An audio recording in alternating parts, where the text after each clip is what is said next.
welcome to another episode of the podcast. My name is Mel and I am a yarn dyer living on the Orkney Islands off the north coast of Scotland. And if you are new here, then hi, and if you are a returning viewer, then welcome back. We're nearly at Christmas. This should hopefully be going out just before Christmas, so you might be watching beforehand or just after, but it's holiday season. And I have a few holiday items that I finished to show on the podcast this episode. And I forgot to mention, if you're a new viewer, this is primarily a knitting podcast, although I do dabble with other crafts too. Today's is all knitting, or yeah, I think it's all knitting. It's definitely all yarn related. Pretty sure it's knitting. And I have two finished objects, both of them festive knits and small festive knits, so that's a bit of a clue. And I have two works in progress, one of which I'm not sure if I'd started last time. I think I had, but I couldn't be sure. And the other one is a completely new cast on. So I am going to hop on into them straight away and unzip this project bag off camera so it's not too noisy, and I'll show you my first finished object. I'm hoping that the camera isn't making too much noise this episode, because it's so dark today. It is very dull out there, and raining quite heavily. It's quite dark in here today, so I've actually got it on auto setting on my camera today because it's the only way I could get enough light for it to work, or for you to be able to see me and not have to do so much editing later on. So if you can hear the camera lens kind of focusing, I do apologise for that. But my first finished object is, of course, Christmas festive socks. And these knit up incredibly quickly. I am so pleased with these. If I just kind of twist to the light, you can see it has a pattern in it. It's not just a vanilla sock. But I will show that off the blockers in a moment. The yarn is this fabulous self-striping yarn, which I've used with contrast toes and heels. And as you can see in the white stripes, there are little flecks of the other colours, mostly the green, but there is some little red flecks in there. And I absolutely love how these have come out. The yarn, to begin with, is West Yorkshire Spinners. The main colour is West Yorkshire Spinners even, in the colourway Candy Cane, which, if I can get it to focus, there we go. It's going to be awkward with being on autofocus, but there we go. Is this wonderful self-striping yarn by West Yorkshire Spinners, and their sock yarn, the signature 4-ply, is actually 35% Blueface Leicester, and I really like this yarn. It knits up really nice and it's really nice to work with, and yep, I really like it. And I have used, for the contrast toes and heels, Head Over Heels by Stylecraft in the colourway, if it'll focus, in the colourway Rudolph. I'm not sure if it's going to work because it's trying to see my face in focus. And nope, it's not going. There we go. Head Over Heels by Stylecraft. And this came as a 4-ball set that I bought last Christmas, but this one didn't really work with the other 3 colours, but it does work very well with the West Yorkshire Spinners yarn, so that's perfect. So I haven't woven in the ends on these yet. I had completely forgotten until last night, so I'm going to put these on the sofa to work on, just finish weaving in the ends this evening whilst we're watching some TV. But the pattern is called the Anastasia socks, and it has this like slip stitches and decrease stitches or in the pattern. It is a free pattern on Ravelry, and I can't really show the pattern itself because there's only got tiny little black and white square pictures. It doesn't have like a big colour photo. And I've just added the pattern to my usual vanilla sock recipe, which is Turkish cast on, toe up, and a heel flap and gusset, again toe up. I have done eye partridge on the heel turn, and just stockinette on the heel flap, and a 2x2 rib cuff with a stretchy bind off. It's how I knit all my vanilla socks now. At the beginning of my sock knitting journey, I tried a few different ways of making socks. I did a fish lips kiss heel on a couple of pairs, and I did a couple of other similar ones, like a German short row. Is that right? German short row heel? Anyway, just the kind of like, you know. And I found with having quite high arches that having a gusset there made a huge difference to how a sock fits. And depending upon the style of the sock or my mood as to what sort of cuff I'll put at the top, sometimes it's 1x1 rib, sometimes it's a twisted 1x1 rib. It just depends on where the mood takes me, but 2x2 is usually pretty much my standard, and always a stretchy bind off. So that is my first finished object for this episode. Second finished object is in this Christmas Eve project bag, and is another Christmas sock project. I had several that I wanted to make this year, which is quite unusual for me actually. Usually I want to make one pair of Christmas socks for myself, or sometimes a pair for my husband. Last year I made John some Christmas socks for a Christmas present rather than festive socks, but I usually like to make one pair of festive socks for myself. Yes, I am a selfish knitter, and I'm quite happy with that. I will just pop one of these on the blocker, but these are the pattern The Little People Socks by Audrey Borrego, and I really like them. I had to tweak the sock pattern slightly, which I'll explain in a moment. But the yarn that I've used is leftover yarn by Biff Sugar Yarns in the colourway The North Pole. So this is the Little People of the North Pole socks. I've done my usual vanilla sock recipe and added the pattern to it. And I only had a limited amount of this yarn left. Turns out I could have gone a little bit further, but I was worried I was going to run out. So I have done the pattern on the top of the foot. Because this is a merino nylon base, I have done Eye of Partridge on the ball of the foot, and I have done Eye of Partridge again on the heel turn with a stockinette heel flap, and again a 2x2 rib, but it is a very long 2x2 rib on these ones. I really liked a couple of interesting design features of this design, and one of which was the toe box on this one. Instead of the increases being at the sides, it's actually either side of a central section, and it makes for an interesting effect. You can see it better on the one that was on the block, because actually that doesn't have a little red doe, and there we go, you can kind of see the increases there, and I really like that detailing. The pattern is a nice kind of a stretchy slip stitch design, but it doesn't have as much stretch as stockinette. It's stretchy, so you've got a bit of give, but it's quite firm, and because there's a lot of slip stitches there, it's very cushioned and thicker, but without being thick. It's just squishy, and uses more yarn than a stockinette sock, obviously. So once I got past the ankle, I knit near enough an inch past the heel rather, and I weighed, once I'd done one sock, I weighed how much yarn I had left, and I knew how much yarn I'd started with, so I was getting very, very close. I was about 1 gram off being halfway through what yarn I had to begin with, and I thought, ooh, okay, so I'm going to have to stop using this yarn now and go straight on into my contrast yarn, which I think is just, if I remember rightly, yep, it's just Drops Fable for the top, for the cuff.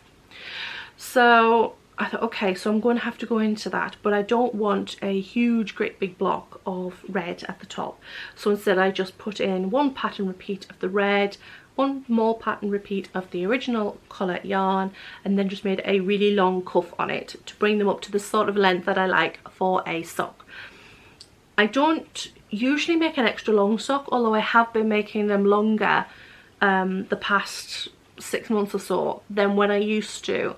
I used to like them to just kind of come up past your ankle but not like too far up the leg. Often socks will have you knit the sock to basically the same length as the bottom of the sock if you were to fold them in half. And although my husband really likes quite a longish sock, I wasn't keen on that. I didn't like the feel of it around my leg, so I used to knit them a little bit shorter, pretty much as this one is. Now I do them a little bit longer, probably 1 inch longer, but because this is stretchy, they don't slide down because there's a nice long cuff on them. So I am still really pleased with them. But that is my second finished object and my second pair of Christmas socks that I've managed to finish for myself. Though admittedly, these socks, I started these 2 years ago, so they have took a fair amount of time, mostly because the stitch pattern requires a lot of pearls and slip stitches, so I ended up doing these magic loop, which is not my usual way of knitting socks. I prefer to knit on a 9-inch circular. Oh, and the only other thing I changed on the design, apart from everything, because these are top down and I knit them toe up, was I didn't do the pattern on the back of the ankle. I started doing it. I knit the first part all in pattern at the back, and I went to try them on and I couldn't get them on my feet because there isn't enough give in the pattern in comparison to stockinette, so there wasn't enough stretch. So that's the other thing I had to change, is the pattern is just on the top of the foot and not on the ankle as well. Apologies if I am a little bit, I would say husky, but my voice is generally a bit husky anyway, but a bit croaky as well today because I think I have a bit of a cold. So I thought 2 works in progress. I actually have 3. I have kind of one I can dip in and out of. Again, it's a sock, so I'll come back to that in a moment. But my other 2 works in progress are actually garments. So I don't remember if I mentioned or I showed this project on the last episode. It has been so busy, I can't remember what I've done and when I've done it. And this is a garment. I decided I was going to knit a second zweig, and I think I did mention this because I mentioned originally I was going to knit a love note sweater with this yarn, but decided to do a second zweig sweater instead.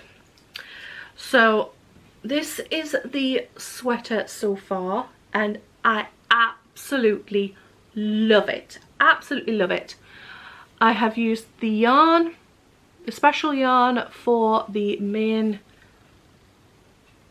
yarn, and I have used a plain undyed white yarn for the lace work. When I was at Perth Yarn Festival this year, I bought 2 skeins of yarn from Edelweiss Fibres in the colourway Mountains. It was the only 2 skeins she had and I absolutely loved it, and it was on a merino nylon stellina base, which is a sparkle base. You can see the sparkles down here at the bottom sparkling away, but you can't really see on the main yarn. Well, there the light has changed. You can kind of see the sparkle in there, and it's a white background yarn with green and teal and a few golden kind of olivey green speckles in there too, and I absolutely loved it. I saw it and I thought that looks just like snow on a conifer forest. So festive, and especially with the silver sparkle in there. So I bought the 2 skeins. I thought about making a shawl, but I figured a garment would get more wear, so that's what I decided to go with, and thought, oh, 2 skeins of yarn, I'm only really going to get a love note sweater, but I wanted it something a little bit more wearable. So I went looking through my Ravelry library and favourites and such like, and found my most knit sweater that I've ever knit is probably my zweig, so I decided to make a second one. it's doing quite well. I have got well past separating for the sleeves, as you can see, a good 2 inches past there. The body is coming on really nicely. It will likely be cropped enough to kind of hit just below waist to wear with like dresses and things, or over a shirt, something like that. And I'm just waiting to get to that point where I would stop to knit the rib, and I'm going to pause there and see how much yarn I have left and what I can do about sleeves, because I am 99% certain I am not going to have enough yarn to knit full length sleeves. So then I have to decide, once I get to minimum length on the body that I can get away with, as to how much yarn I have left, and therefore what I can do about sleeves. If I only have a small amount left, then I will make short sleeves, and if I have a reasonable amount left, I will make, you know, 3/4 sleeves if possible. But either way, it's going to be really nice. The main yarn, as I said, is a merino nylon stellina base, and the lace work, which I will show a little bit closer, is a 50% merino, 50% tencel blend, undyed. And tencel is much whiter in colour than a straight up wool yarn, which goes really nicely with the main colour, which the background white is more of a white rather than a creamy white, so they go together very nicely. And the tencel has actually come up really nice in the lace work, which I'm really pleased about. It's going to pill like hell, this. It's already fuzzy, which, yeah, you can kind of see on camera, it's already fuzzy, so it's going to pill like crazy. But I already knew that. Merino pills like crazy anyway. But the sweater I'm wearing has pilled like crazy as well. I should probably mention what I'm wearing. I am wearing my Salem sweater by Dragon Horde Yarns. That's her yarn company. I'm not sure if it's her username on Ravelry, but it is gorgeous, and it is a plain sort of raglan sweater with cabling and bubbles down all the way down the sleeves, and I love this sweater so much. It is made of a mixture of 3 different yarns. That's some yarn by Old Maiden Ant, yarn by myself from my yarn company, and a Drops Fable held double with it. So it's stellina basis again, and it's gold stellina, and it's just got just enough sparkle with holding the Drops, sorry, not Drops Fable, Drops Alpaca with it. So it is warm, it is cozy and snuggly, slightly fluffy because of the alpaca, but not like a mohair. And yeah, I really love this sweater. Bit off topic there, but there we go. So the Zweig, I have added short row shipping at the back, which I did with my original one. I've actually done a little bit more than the other one, I think, or maybe not, maybe it's about the same. And I have omitted the colourwork sections because there isn't an awful lot of point having white colourwork against a white background contrast yarn. So I didn't bother with the colourwork section at the top, and I didn't bother with the colourwork section underneath the lace. Also, my gauge is looser than the previous one because I wanted a drapey garment to go over clothing that would kind of drape and flow. So I am knitting this on 4mm needles, I believe. It's a looser gauge. It's not hugely loose or anything like that. I mean, I'm not sure if it's going to focus. It's not open like if I had done a Love Note sweater. I mean, you can't really see through it or anything like that. But if you stretch it, it's kind of got that kind of, I'm saying kind of, it's drapey. It's really nice. That was intentional for the drape, but also to help my yardage go that little bit further. And I am hoping to get this finished for Christmas. That would be really nice. When this video goes out, obviously it's going to be only a couple of days before Christmas, but I'm recording this on Monday, so I have 5 days. Hopefully I will get through it. Otherwise, it doesn't matter. It's it's not the end of the world. It's a wintry top rather than a particularly Christmassy one.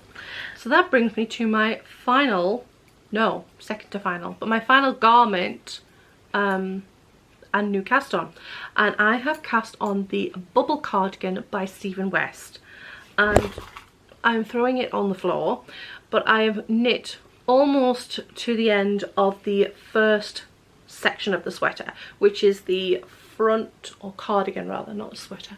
It is the front from the shoulder down to the underarm. I'm getting close to finish now, and I absolutely love this. I've been sneaking rows of this, or sections of this, when I should be working on my swag, but you just think, oh, I'll just do this one more colour. So you start out with an I-cord that goes across the back of the shoulders, and it runs down the shoulder to the set-in sleeve, because this is supposed to be, well, I'd say pieced, it's not, but it is a set-in sleeve, drop sleeve rather, cardigan. And I am using a gold for the I-cord, which is not going to show up because I'm on camera, but a gold for the I-cord, there we can see, that I dyed myself, and it is on a merino nylon cashmere high twist blend that I tested and decided to discontinue, and I had some left in my stash, so I have 2 skeins of the gold, and the rest of the colours are made of minis. It is one set of Advent minis from Pixie Yarns that I got, I don't know, about 4 years ago, something like that, and also some mini skeins of my own hand dyed yarn as well. So which are mine and which are the, so like that one is one of mine, and I think the burgundy above it is one of, I think those 3 actually are all mine, and some of these ones, these are Pixie Yarn minis and so on. So I grouped all the minis into kind of colour families, and then I made sequences of those, like kind of a rainbow through, so that I'd pick one ball from each of those colour families to make a fade, and I'm repeating that throughout the garment. So I start with the gold, and then I kind of work through greens and blues and speckles and pinks and burgundies, and then back to the gold, and then we start all over again. That way I can use all the minis without just doing one continuous fade. It also means that if I run out of minis, I can dye a few more to kind of bulk out what I have left to finish off the cardigan. So the design is a slightly v-neck, oversized cardigan. I'm not doing it quite so oversized, but it's still going to be a really cozy cardigan. And you knit the front from the I-cord, and then if I put that over here, and then you knit the other front from the I-cord, and then you knit the back from the I-cord, all of which down to the underarm, and then you join them all to be able to knit all continuously. I will be sticking it, so instead of knitting back and forth on the cardigan, I will get to where they join, I will put in some steek stitches, and I will carry on knitting in the round. Then I'm going to use the gold, which is my main colour, and I'm going to do all of the ribbing in the gold. So I'm going to have, like this, the I-cord is gold, there'll be stripes of gold in amongst the other colours, and then the gold will be for the shawl, collar, ribbing, the cuffs and the bottom of the sweater. So I will show you a picture of the design finished. I have my patterns on a clipboard, and the amount of times I've ripped pages off the patterns because I've left one behind. Got to be careful. So I will try and show this. This won't show any of the pattern, but let's see if we can get the colour to work without it going really dark. So as you can see, the design has quite a chunky button band. I don't even think it actually is supposed to have buttons, it's just a shawl collar. You don't have a lot of light. If I turn it like that, yeah, it has a big chunky rib what you would call a button band and sleeves and the bottom. I will probably have a better photo in black and white actually that is bigger, possibly. This one I will have to be careful I don't show the pattern. You can see it's got a chunky band at the bottom, and you can see the back of the neck is quite chunky, and you can fold it over, and it is supposed to be quite slouchy. I won't be making it as slouchy as that, and a lot of people have said in the projects for it on Ravelry that it does knit up really large even when you knit it to the gauge recommended, and that you should go down a couple of sizes. So I am knitting, which size am I knitting? I'm knitting size 2, which is a small, and I should knit up a cardigan with a few inches of positive ease, but not a lot, but it'll still be cozy. The stitch is quite gorgeous, to say the least. It is a bubble stitch, which if I fold it, it might be a little bit better. There we go. It is a bubble stitch, and it has these little pops, these little bubbles that pop out and are kind of embossed, but they're not thick because they're just kind of embossed because of the way that they are pulled in. So they pop out, but if you touch them, they just go flat, you know. So it's not a thick cardigan, and it's all done in fingering weight. So it's kind of got, it looks like it should be thick like a DK weight, and it's not. It's just, it's very light, and I'm really looking forward to wearing this, and I'm just really enjoying knitting on it, because like the pattern repeats are only 6 rows, so you just think, oh, I'll just add one more colour. It's only 6 rows, it's only like, I don't know how many stitches, but not many stitches.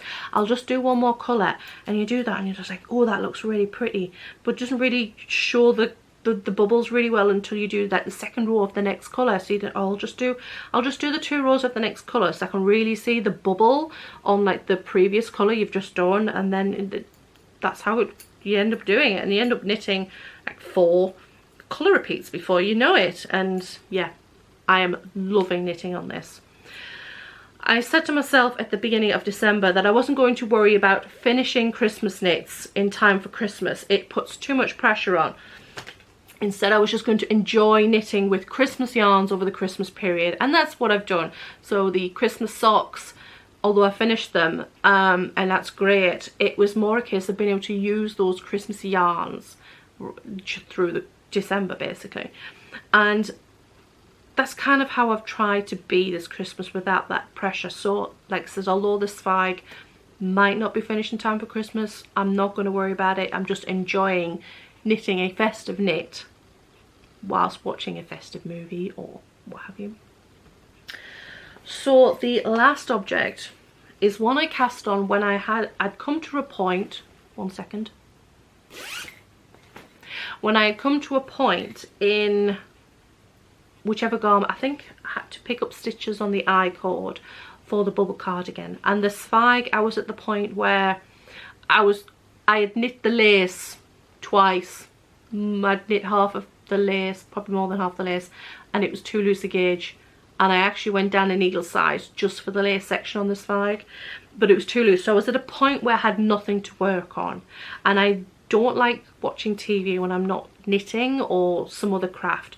So I picked out my backup project and cast on that, and I haven't done a lot because it is I have nothing else to work on, so I will pick this up instead project, and it is another pair of socks, another pair of Christmas socks actually, and it is working up very prettily indeed. The yarn, the main body of the yarn, is by Siobhan's Crafts, and it is in the colourway Gingerbread House, and it is a micro striping yarn of a light kind of chocolatey brown or coffee brown, and a neon speckled white section too, and it's working up very nicely. The toes and what will be the heels as well is in Regia undyed yarn, which is really nice. It's a woolly yarn like a commercial sock yarn is, but also the one from Siobhan's Crafts is a lovely yarn base too. It is not a merino nylon, it is a yarn, sock yarn that I have not used before. And I'm just trying to get the label out because I put it in the middle of the cake. I'll never get it back in again now. But you can see the cake there is very, very pretty.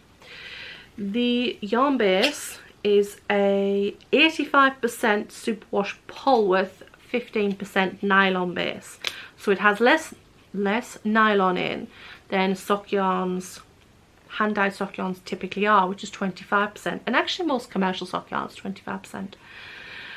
But the Polworth is what I was really interested in. I bought some sock yarns this past year that weren't commercial sock yarns but weren't merino based, because most indie dyed sock yarns are merino or BFL based. I usually sell I sell BFL and merino sock yarns, but I wanted to try something that was a bit sturdier. BFL is pretty sturdy, but sturdier than merino, because most of the dyes only really do merino. And I like a woolly commercial sock yarn. So I searched around and somebody I followed already did this, which is Siobhan's Crafts. And it again is a woolly yarn, like the Regia, it is a woolly based yarn. And I'm really enjoying knitting with it. I really enjoy knitting with a woolly yarn. I like the way it feels in your hand and the texture. I don't know why. I'm not really a rustic yarn person, like the Icelandic yarns like Lopi. I find very, very scratchy, and I can't stand it against my skin at all. And the itchiness tends to make my face itch when I'm knitting with it as well, so I've got to be really careful. But commercial sock yarns or commercial yarns often have that woolliness to them. And this is what this has got, and I really, really love it. I also have a little progress keep on there that I made, which I don't think, oh yeah, it's a little piece of Christmas cake with holly on top. And I still haven't put extra jump rings on, if you saw the last episode, because I will probably never get around to putting extra jump rings on. And that, I think, is everything. I mean, this is just a vanilla sock, because a vanilla sock I don't have to think about. I don't have to look at notes or anything. I can just pick up and go and cast on, because I've made so many pairs of socks now. And yeah, I think that's all of the knitting content for this episode. It should be reasonably length, hopefully. And yes, that means it won't be too long to watch before Christmas. Anyway, I am going to go, and I am going to go and have a cup of tea and a mince pie, I think, because we made some homemade mince pies a couple of days ago. And I think that's everything that really there is to talk about for this episode. So I am going to say have a fabulous holiday season, no matter how you celebrate it, and I will see you on the next episode. Bye bye.